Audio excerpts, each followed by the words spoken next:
Na globalnoj političkoj i vojnoj sceni više nema mjesta za slučajnosti, a događaji koji se ređaju od istoka Azije preko ukrajinskih ravnica pa sve do Bliskog istoka spajaju se u jedan opasan, napet i izuzetno dubok lanac posljedica. Pitanje koje se postavlja pred cijelim svijetom jeste da li smo upravo svjedoci stvaranja novog svjetskog poretka u kome stara pravila diplomatije više ne važe, dok se odluke donose brže i brutalnije nego ikada pre. Prema navodima brojnih svjetskih i regionalnih medija, zvanični Pjongjang je doneo odluku koja je uzdrmala zapadne prijestolnice, dok iz Kijeva stižu sve glasnije i paničnije poruke, ali situacija na samom terenu pokazuje da se realnost ratovanja i geopolitike menjaju iz korijena. Sve je počelo kada je ukrajinski predsjednik Volodymyr Zelenski u intervjuu za britanski televizijski kanal Sky News ponovo pokrenuo talas oštrih optužbi na račun spoljnih faktora, tvrdeći da se Rusija na frontu više ne bori sama. Zelenski je pred zapadnom javnošću iznio tvrdnje da su se Severna Koreja i Iran već direktno uključili u sukob protiv Ukrajine, dodajući da Kina pruža podršku Rusiji kroz svemirsku tehnologiju. Prema izveštajima ovog britanskog medija, Zelenski je pominjao cifru od čak 30.000 severnokorejskih vojnika koji bi navodno trebalo da uđu u stroj sa ruskom armijom, naglašavajući da Pjongjang i Teheran više ne šalju samo naoružanje, već da njihove snage aktivno deluju. On je upozorio da će to stvoriti ogromne probleme ne samo za Kijev, već i za ceo Zapad, SAD i azijski region, posebno ističujući opasnost od iranskih, balističkih i drugih raketa. Međutim, dok Zelenski pred zapadnim kamerama iznosi ove dramatične tvrdnje, u samom razgovoru sa novinarom Sky Newsa došlo je do prilično neprijatnog trenutka. Novinar ga je direktno upitao kako komentariše ozbiljne prijetnje iz Teherana nakon što su ukrajinske oružane snage izvele napad na iranski brod u Kaspijskom moru. Zvanično to nije potvrđeno u detaljima od strane svih aktera, ali umjesto direktnog odgovora u ukrajinskim akcijama na Kaspijskom moru, Zelenski je izbjegao suštinu i ponovio opštu tvrdnju da su Iranci i Severnokorejci već napali Ukrajinu. Odgovor iz Moskve stigao je vrlo brzo i bio je izuzetno kratak, ali prodirući. Portparol Kremlja, Dmitrij Peskov, sažeto je poručio da uopšte nije potrebno komentarisati takve navode i da Zelenski nije taj koji bi trebalo da govori o planovima Ruske federacije. Sa druge strane, ni ruski zakonodavci nisu ostali dužni. Predsjednik Komiteta za odbranu Državne dume Rusije, Andrej Kartapolov, oštro je odbacio tvrdnje koje plasiraju Kijev i pojedini zapadni krugovi o navodno jesenskoj mobilizaciji u Rusiji. Kartapolov je izjavio da nikakve mobilizacije nema, niti za njom postoji potreba, jer su redovi oružanih snaga Ruske federacije popunjavaju potpuno stabilno i masovno kroz dobrovoljce koji potpisuju ugovore. Komentarišući izjave Zelenskog o mobilizaciji i stranim trupama, Kartapolov je u vrlo oštrom tonu primetio da takav let mašte može da poveže samo sa pretpostavkom da je ukrajinski lider preterao sa supstancama tokom vikenda. I tu dolazimo do ključne stvari. Dok se u javnosti vodi žestoki rat rečima i informacijama, na samom terenu slika izgleda potpuno drugačije. Ukrajinski politikolog Ruslan Bortnik iznio je analizu koja je izazvala pravu nevericu i zabrinutost u Kijevu. Kako prenose regionalni mediji i analitički kanali poput Politnavigatora, Bortnik je naglasio da dok se u Kijevu slavila takozvana peremoga i dok su se izvodili napadi dronovima, Rusija je tiho i temeljno sprovela masivan rad na greškama. Rezultat toga jeste da ruski bespilotni sistemi srednjeg dometa danas pokrivaju više od polovine teritorije Ukrajine.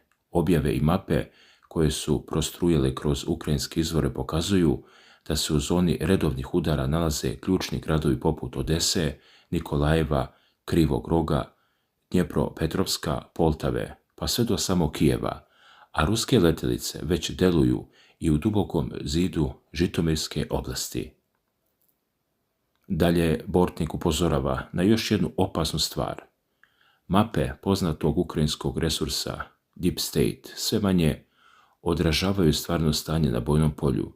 Izveštaju o tome kako je Rusija zauzela 10 kvadratnih kilometara za nedjelju dana nemaju veze sa realnošću, jer se u takozvanoj sivoj zoni borbenih dejstava moraju dodati stotine pa i hiljade kvadratnih kilometara.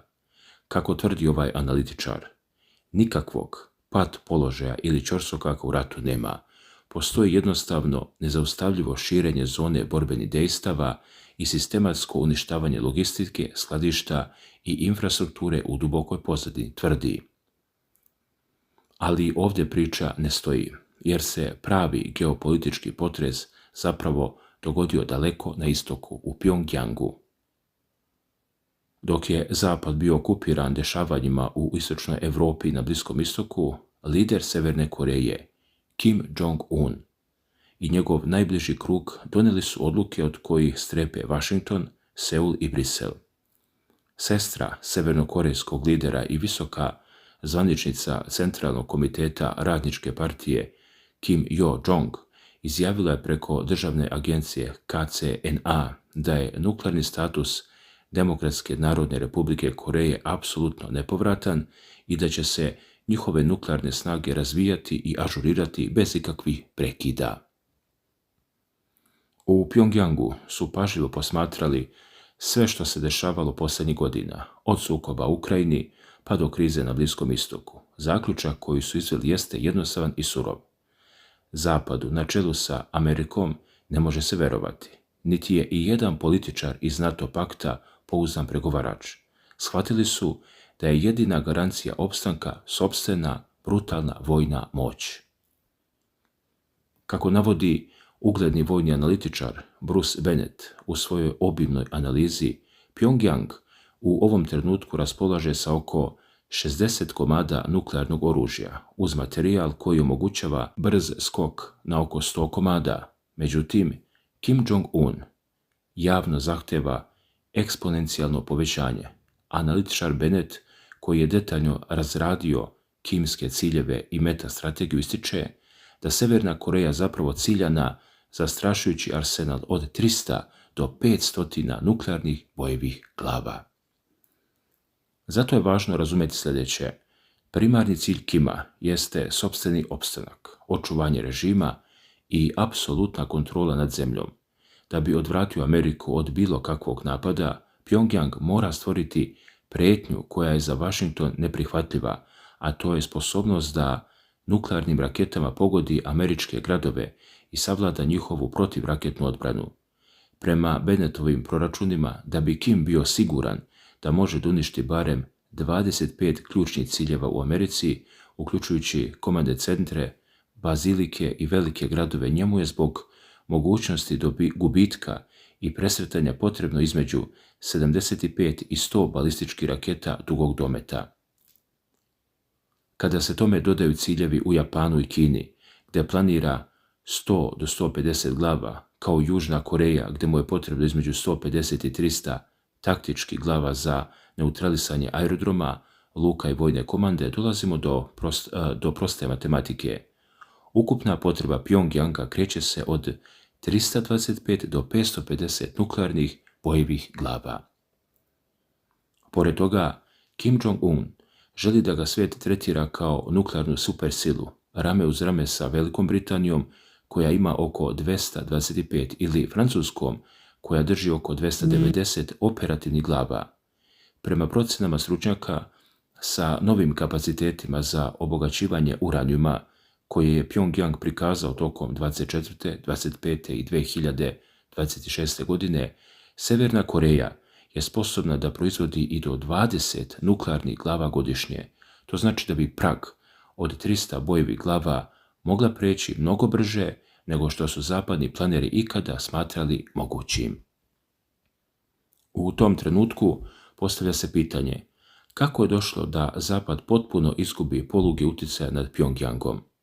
Geopolitički analitičar Andrew Latham objašnjava da su vremena iz 2018. i 2019. godine, kada je Donald Trump pregovarao sa Kimom u Singapuru i Hanoju, davno prošla.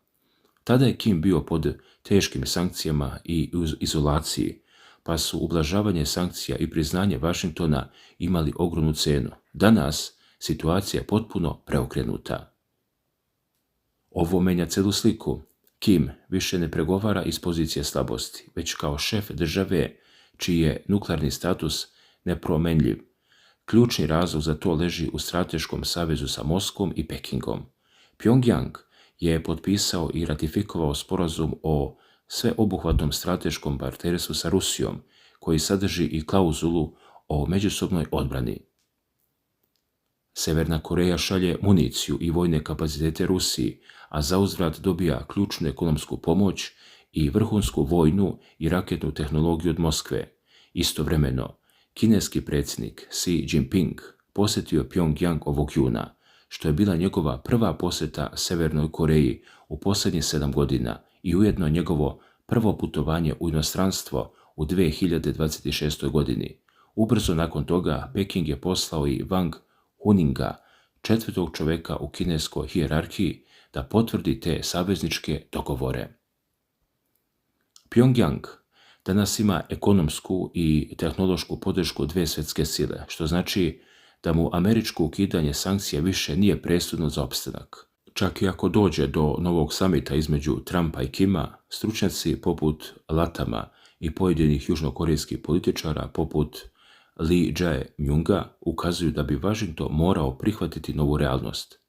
Više nema reči o potpunoj denuklearizaciji, već eventualno o zamrzavanju daljeg razvoja u zamjenu za smanjenje pritiska, ali Kim je jasno poručio: Severna Koreja deluje i delovaće zauvek kao nuklearna sila. I baš tu nastaje problem koji spaja sve ove geopolitičke tačke u jednu cjelinu. Kim Jong-un je krajem 2023. godine potpuno odustao od višedecenijskog cilja ujedinjenja sa Južnom Korejom i proglasio Seul za glavnog neprijatelja. Kako objašnjava ambasadorka Julie Turner, to je bio i potez očajničke kontrole unutrašnjeg informativnog prostora, kako stanovnici severa ne bi došli u dodir sa zapadnim i južnokorejskim životnim stilom. Kimu ne treba vojna okupacija Južne Koreje koja bi mogla ideološki da kontaminira njegov narod. Njemu je potrebna gvozdena zavesa i vojna superiornost kojom može da ucenjuje Seul i razbije savez između Amerike i Južne Koreje. On želi da stavi američkog predsjednika pred nemoguću dilemu. Da li je Washington zaista spreman da rizikuje San Francisco radi Seula? Kada se sve ove činjenice i analize spoje na jedno mesto, od izjava Zelenskog o korejskim trupama i iranskim raketama, preko izvještaja Peskova i Kartapolova o stanju u Rusiji, pa do analiza Bortnika, Beneta i Lathama, jasna je jedna stvar. Globalni sukob se ne vodi samo na jednoj liniji fronta. Zapadni centri moći suočavaju se sa nikada jačim i povezanim blokom zemalja koje više ne pristaju na ustupke. Rusija napreduje na terenu i širi svoju zonu utjecaja, dok Severna Koreja pod zaštitom Rusije i Kine izgrađuje zastrašujući nuklearni štit koji menja pravila igre u celoj Aziji i Pacifiku. Pred nama su mjeseci u kojima će se lomiti sudbina globalne bezbednosti, a karte se mešaju brže nego ikada u modernoj istoriji. Dragi gledalci, sada kada smo sve ovo srušili, kada smo ogolili ove mape, ove nuklearne glave, ove paktove, ja moram da stanem i da vas pitam jednu stvar, ali iskreno da mi odgovorite dole u komentarima. Kako vama sve ovo deluje? Znači, ne interesuju me sad ovi što čitaju samo naslove. Interesujete me vi, moja publika, vi koji ste odgledali celu ovu analizu do sada. Kako vama, narode, deluje ova matematika?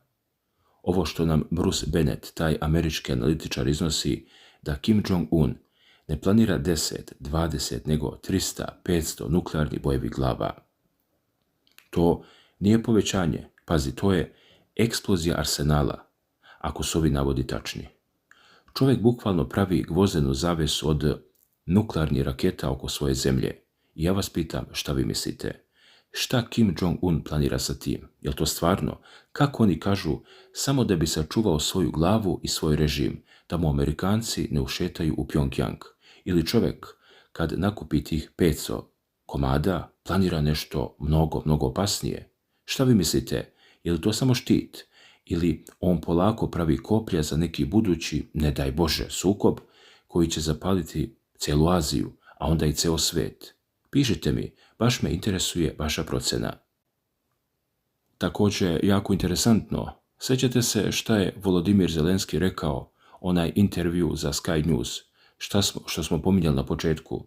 Zelenski tvrdi da Rusija ne samo da dobija oružje, nego da sprema ulazak 30.000, pazi, 30.000 severnokorejskih vojnika. Navodno, Kina im pomaže tehnologijom, a Kim šalje živu silu da stane u stroj sa Rusima. Kako vama to deluje? 30.000 ljudi sa severa, koji su, kažu, učeni samo da slušaju i da ratuju, da uđu u ukrajinsku klanicu. Meni je to iskreno neverovatan podatak, ako je tačan. Razmislite malo o tome. To bi potpuno promenilo sve na frontu. To više nije rat Rusije i Ukrajine uz pomoć Zapada. To postaje jedan globalni sukob gdje se, kako se čini, formira jedna opasna osovina. I ja vas pitam, verujete li vi u tu cifru? Verujete li da je Kim spreman da pošalje toliko svog naroda u smrt daleko od kuće? I šta to govori o odnosu Putina i Kima, ako Rusija, kako se navodi, ima potrebu za toliko stranih vojnika? Je li to realnost koja nas čeka ili je to, kako kažu u Moskvi, samo još jedna politička poruka iz Kijeva da se privuče pažnja? Gledajte, narode, ja kada sve ovo sklopim, kada vidim ove ruske dronove koji, kako Bortnik tvrdi, pokrivaju pola Ukrajine, kad vidim Kima koji pravi stotine nuklearnih raketa, kad čujem ove tvrdnje o hiljadama korejskih vojnika, meni sve ovo deluje kao da se svet polako, ali sigurno sprema za nešto mnogo veće, kao da su ovo samo predigre, samo za pozicioniranje. Definitivno stari poredak se ruši. Amerikanci se, kako Bennett kaže, plaše da Kim ne dobije sposobnost da im uništi gradove, a Rusija i Kina, prema dostupnim informacijama, čuvaju leđa Pjongjangu. I tu se postavlja ono posljednje, najvažnije pitanje za sve nas. Ne za političare, nego za nas, obične ljude koji sve ovo gledamo sa strane. Gde smo mi u svem ovome? Šta ovo znači za našu budućnost? Je li ovo početak kraja jedne ere mira ili se samo karte mešaju na nov, brutalni način? Ja nemam sve odgovore, ali imam vas. I zato vas molim, nemojte samo da odgledajte ovaj video i da zaboravite. Razmislite o ovome, pišite mi dole, dajte svoju analizu kako vama deluje ova matematika. Ljudi, hvala vam što ste bili i večeras uz mene. Hvala vam na poverenju, hvala vam na svakom komentaru i svakom lajku. Ovo je priča koja se neće završiti večeras i budite sigurni da ćemo je pratiti i dalje, jer se svet menja iz minuta u minut. Čuvajte se, budite pametni i ne dajte da vas lažu naslovima. Čitajte između redova. Do sljedećeg viđenja, do sljedeće analize. Svako dobro, ljudi.